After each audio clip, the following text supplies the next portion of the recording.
Look, it is somebody's job to put policies in place to improve the climate of our country right now, but assuredly that person is not me. I finished Bill Donahue's book, War on Virtue, in lightning speed this afternoon not because I thought it was so amazing and I just couldn't put it down. No, I started flipping pages and skimming them because I so much do not resonate with what it is that he is saying. Now, is he well versed in what he's saying? Is he well researched? Did he do all these things? Yes, absolutely. And when I started this book, I believe it was right when Charlie Kirk had been assassinated. And I knew that when I first looked at this book, it sounded a lot how Charlie would talk, referencing statistics, calling things out for what they are, compartmentalizing things, right? Putting certain things in boxes, saying, hey, here's what's being said about this community, but really this is what is happening. I think that it's very insightful when it comes to something like that, but it's just not my goal. It's not my mission. It's not what I'm called to. I am a stay-at-home mom. I'm not going to be a politician. At least not in this decade or 3. I am interested in being a stay-at-home mom. My book I want to talk about is A Mother's Role of Life. We can talk about, I have this whole shelf here is all about homesteading and how to make worm compost piles. You know, your worms eat your garbage, and building a home for your family. And then this next thing down here, this shelf is full of parenting books. You have, Dude, You're a Dad, How to Talk So Kids Will Listen, No Drama Discipline, authoritative parenting, all kinds of things having to do with that, and some marriage improvement books. I have up here self-improvement books, or books such as 1984, The Circle, Brave New World, those types of books. Anything that's gonna give me some sort of insight on the direction that I can take myself and be and improve myself. 1984, that's more a world around you, I suppose, but that's still just like traditional novels. It's fiction, right? And I like that type of thing where it's stimulating my brain and you're thinking more about, oh, how could this play out in reality? This shelf here, all about praying. I have autobiographies of conversion stories such as Into the Deep and Transfigured, more personal items, some things written by the popes. I have Laudato Si, the Theology of the Body. Moving down here, more items that have more books that have more to do with interior work. Okay? Because I'm not going to become codependent with America. I'm not going to spend my life trying to make everybody else better when my focus is called to be in my home. That is where I'm called to put my focus. And so when I read books like this, I said it a few times, said, well, Bill Donahue's a man. I'll give him that. Yep, he's a man. He's not a woman. He's a father. He is not a mother. Men interact very differently with the world than women do because we have different vocations. It's impossible for a man to be a mother. We have different vocations. He is a father. He is going to be a father figure. There are those differentiations, and it changes how we perceive the world, how we experience the world. It's just so different. And so I can't talk about this book anymore. I am so glad to be done doing it. I'd love to send this to anybody who would be interested in reading it. And when he even wrote his acknowledgments, he said, writing this book has been fun, but it has also been exasperating. Many of the social problems that we have in America are wholly unnecessary. They are the result of totally misguided policies devised and promoted by the ruling class. Their pompous and paternalistic attitude toward the least among us is at the root of the problem. And his focus so much in this book on pointing back to, hey, to fix our society, you need personal responsibility, you need self-discipline, and you need perseverance. Where are those 3 things taught? In the home, by the parents. And so my goal isn't to go out there and change America and to say, hey, look at these realities. Here are the truths about what's going on. No, my goal is to say, hey, here's the best way to parent. Here's the best way to teach your child discipline. Here's the best way to teach your child perseverance. Here's the best way to teach your child personal responsibility. Let's talk about studying, working, and praying. Let's be the cornerstone, the nuclear family, that nucleus of society with the mother and the father who are married with children, the way that God always intended it. That's my mission. That's my goal. And I'm very grateful for this book, right? If Charlie Kirk hadn't been assassinated, if this hadn't come into my hands at those particular moments, I wouldn't have read this. And I think that I probably would. I said stuff to my husband about, oh, wouldn't it be cool, to be mayor someday, or be on city council, help impact all these different things. And just reading this, I'm like, no, no, no, no, no. If you want to do that, you go for it. But I am not interested. I want to be focused on the home. I want to help parents. I think that, I believe it was St. Mother Teresa who said love begins in the home. You have to start with the home. And so as parents, as a woman, as somebody who absolutely loves her family, who would love to be able to see it grow, that's where my focus is going to be. And I can't wait to talk about those items because they're, as I said in my last video, they're much more in my purview. You're talking about Shannon Wendt having just written The Way of the Rosary. How can you bring the Rosary and our Blessed Mother to the center and heart of your lives and your family's lives and your home? The Mother's Rule of Life, St. Benedict, drawing from him, just referenced him separately from this book even. How do you create your own rule in your home that you are taking care of? As Holly puts it, it's the 5 P's. You have you have prayer, person, partner, parent, and provider. And then you go through this book, which I'm on chapter 7, I believe. You go through this book and you basically create your rule. You say, how are my days going to look? How am I going to bring peace and structure and stability back into my family's lives? If it's been lost, maybe it's never been found. Maybe you've always felt like it's been chaotic since you had a child. Maybe you're not homeschooling. Whatever that rule is, you're creating your rule of life. You're creating order to your home and to your peace and to your soul. There's another one. Let's see here, the well-ordered family even. This is written from a man's perspective. This is one that I would, probably would bring Alec on to do a series with me about, because this is all about sitting down with your family, having a well-ordered family, making sure that you are, crossing your T's and dotting your I's, making things priorities that are supposed to be priorities. My focus is the domestic church. That is my goal. That is everything that I want to do, is to focus on the domestic church. And other people are going to have that call for societal reform. And I absolutely agree that it needs to happen, but that's not my mission. That's not my ministry. My ministry is with the parents, in meeting you where you are, in trying to help you figure out where your trauma in your life has led you, or your parents' trauma has led them. How can you reconcile that? Is it possible to reconcile that? How can you break cycles even in small ways, not in this permissive overcompensation way where suddenly now you have a permissive home because your parents were so authoritarian and mean and unloving, but very strict and harsh. Finding that balance, not allowing that pendulum to swing all the way the other way. How do you find that balance? That's what it's all about for me. That's what I live my life doing, is trying to find that balance. And from all the books that I've read that I'm looking behind me, I just packed up 2 boxes of books because we're planning on moving. We want to move to more acreage, preferably on water. We're going to see what comes up in our price range. We're waiting. We're being so patient. But I just packed up 2 boxes of books and said, I don't think I would be likely to reference these books in the next year. Because it could be as soon as tomorrow that the right property pops up, or we may have to wait a year. We are willing to be patient, but we would love for it to happen sooner than later, assuredly. But so as it is, these books that I've left behind me with the Catechism and the Bible, this isn't even including the bookshelf that's next to my bed, where I know I have love and respect, a Catholic through the year, and the compendium, the prayer guide that goes alongside that. All of the books that I'm actively reading, which are, I think there are probably about 10 of them over there.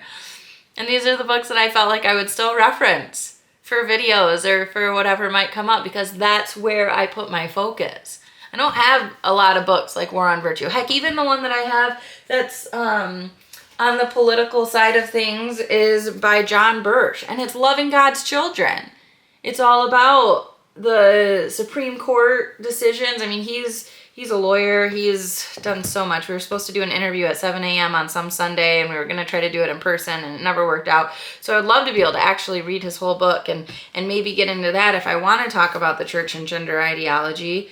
But even still, it's like, is that truly my goal and my mission? Is that my mission? So trying to be for myself, being more picky maybe on what it is, what books I'm reading, what it is that I'm sharing that I feel truly go along with my mission. I feel like for the most part I do that, but when I first started this video blog way back in 2013, it was all about the catechism. It was, what does the church teach and why?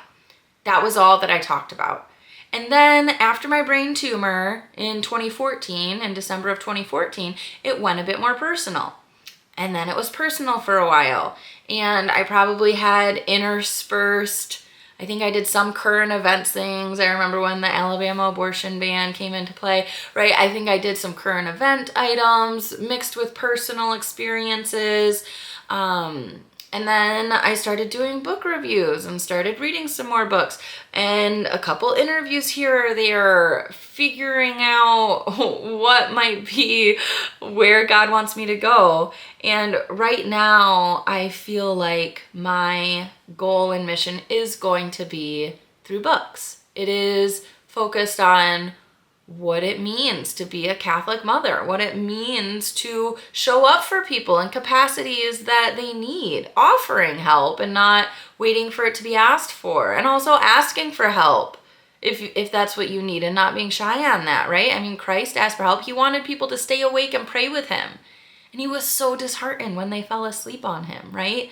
You see even him seeking community in his hard times. So it's okay to ask for help, just as it's good to offer that help to others. Hey, who touched my, he says, who touched my clothes? I felt my power leave me. Who touched my cloak, my robe?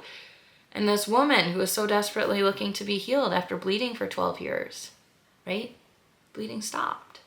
She asked for help, and he was so willing to give it. So how do we be both the woman on the ground, and how do we be Christ himself? Particularly to our own family members, particularly to our children in our household. How do we do that? And that's what I spent the majority of my life studying. I would say, as a somato-emotional release therapist, craniosacral therapist, harmonizing ourselves with ourselves, trying to find balance within ourselves, personal responsibility, personal development, self-discipline, self-control, cultivating the fruits of the Spirit, because it's through that it flows outward. Right now with this whole self-care movement in the United States, self-care, fill your cup. You can't pour from an empty cup. You got to fill your cup. Self-care. Get out, do a walk, go to the massage parlor, get a massage, whatever it might be, right? This self-care, fill your cup stuff, when it's like, wait. Biblically, Christ says, like, he fills our cups and my cup runneth over. Yes, I agree. We cannot pour from an empty cup, but if you're expecting to fill your cup by yourself, you're going to fail. You need God. And it's through God that your cup runneth over. And so when we are centered, if you want to call reading scripture self-care, yes, please go for it. If you want to talk about praying the rosary as self-care, yes, go for it. But those things are also built in community. And that community is also what feeds into your own soul when it's centered in Christ, when it's centered in God, and then that flows from you. And so to try to narrow that down and try to say, oh, well, I need to fill my own cup, you're going to fall short. You're going to end up pouring from an empty cup. Yes, I totally agree. You need some solitude. You need quiet time. I have 4 young kids. Trust me. I mean, my husband has them at a playground right now. Because sometimes it's just when it's constant and you're not able to prioritize space, it can be very, very difficult because there's just overstimulation. We're human. That happens. But when you try labeling it as self-care and as this cornerstone of what you need in order to survive, when you're not filling it with things that are from God, that's when it starts becoming an issue, right? Like, he's gone. I was journaling. I started reading The Way of the Rosary. I'm going to go do a DVD of Pietra Fitness, which is like basically stretching exercise with praying prayers that are from scripture or the Hail Marys. It's very, very life-giving. It's something that I need to do. Working out in general, taking care of my body that God has given me, and not doing that for vain purposes, but rather for the purpose of, I need my body to function as it needs to be. If we want to have more babies, I need to strengthen my core so that my lower back does not give out while I'm pregnant. So that I'm not limping around because my SI joint is flaring up because there's too much pressure going against it, or because I'm gaining weight and now my center of gravity is a little shifted and it's not working for me. I need to stabilize my muscles of my spine and my core. Talk about Eastern medicine, Eastern philosophy, what does and does not go along with the catechism. And one of those things, body symbology, I 100% believe goes right along with Christian belief and faith. Like, you're talking about, hey, my hands are bothering me. Oh, how am I handling the things that are going on around me? You talk about the spine, the uprightedness, your core, stabilizing that, the centrifugal force of your body, right? The heart that beats out blood, the sacred heart of Jesus. Everything is just so tied together for the symbolisms of what it is that our body carries. You know, if your neck is bothering you, it decides which way your head is going to turn. How are you doing in making those types of decisions, right? Your legs, what take you forward, your hips, the initiating energy of the legs, what's holding you back. There's so much that our bodies can tell us about where we are and how we're engaging in reality, and that's a gift from God. It's a grace from God. You have fibromyalgia, your body is hurting all over, your fascia, in construction it's pronounced fascia, but in the body working world it's fascia. But so that's all flared up and you're just experiencing chronic pain all over your body, something deeper is going on. Something has caused that. There is a spiritual malfunction occurring in your body that needs to be healed. And sometimes it does need facilitating. That was what I did as a practitioner for 8 years before I became a stay-at-home mom, was I helped facilitate people's bodies so they could process what they needed to process so they could truly heal. Because our God is a God of healing. It's not Band-Aids, it's not cover-up, it's not something that you have to go do, you don't have to go see, he is a physician, you do need to chronically go back every time you've fallen short. But he is a God of healing. He's a God of transformation. He is a God who can take anything and make it bigger and better than it was before. And so trusting him to be able to do that in your life, in your own heart, and then trusting that he's going to take that fruit, and through that he will impact society. I don't need to impact society. I just need to impact myself and trust God that he's going to plant the seeds from me that he has given me. That I'm going to throw those seeds out, and God does the rest. It's not up to me. It's up to me to trust. It's up to me to share what it is that he has done in my life. It's up to me to share the goodness and wisdom and knowledge that he provides to me. 100%. That's why I'm here. But it's not my job to sit here and study research articles and know what the statistics are, because people are more than statistics. That's all there is to it for me. People are more than statistics. Are there going to be general things? Yes. Will there always be exceptions? Yes. That's the way the world works. But so as far as it goes for me, I'm just really looking forward to being done with this book, because it's been, 6 weeks now? How many chapters is this? Because I've been coming on weekly. I think I took 1 week break. War on Virtue was, I just skipped over the thing, 7 chapters. And I skipped 1 week. So right, it's been a month and a half that we've been talking about this stuff. And I'm so grateful for the time that we had discussing it, because I tell you what, history and geography, I was telling my friend Peter, history and geography are the two things that I just did not do well in, because I was a B student, but I never did my homework. I never studied. Everything just came pretty naturally to me. But history and geography, man, you had to study it. You couldn't deduce history. You can't just intuitively know geography.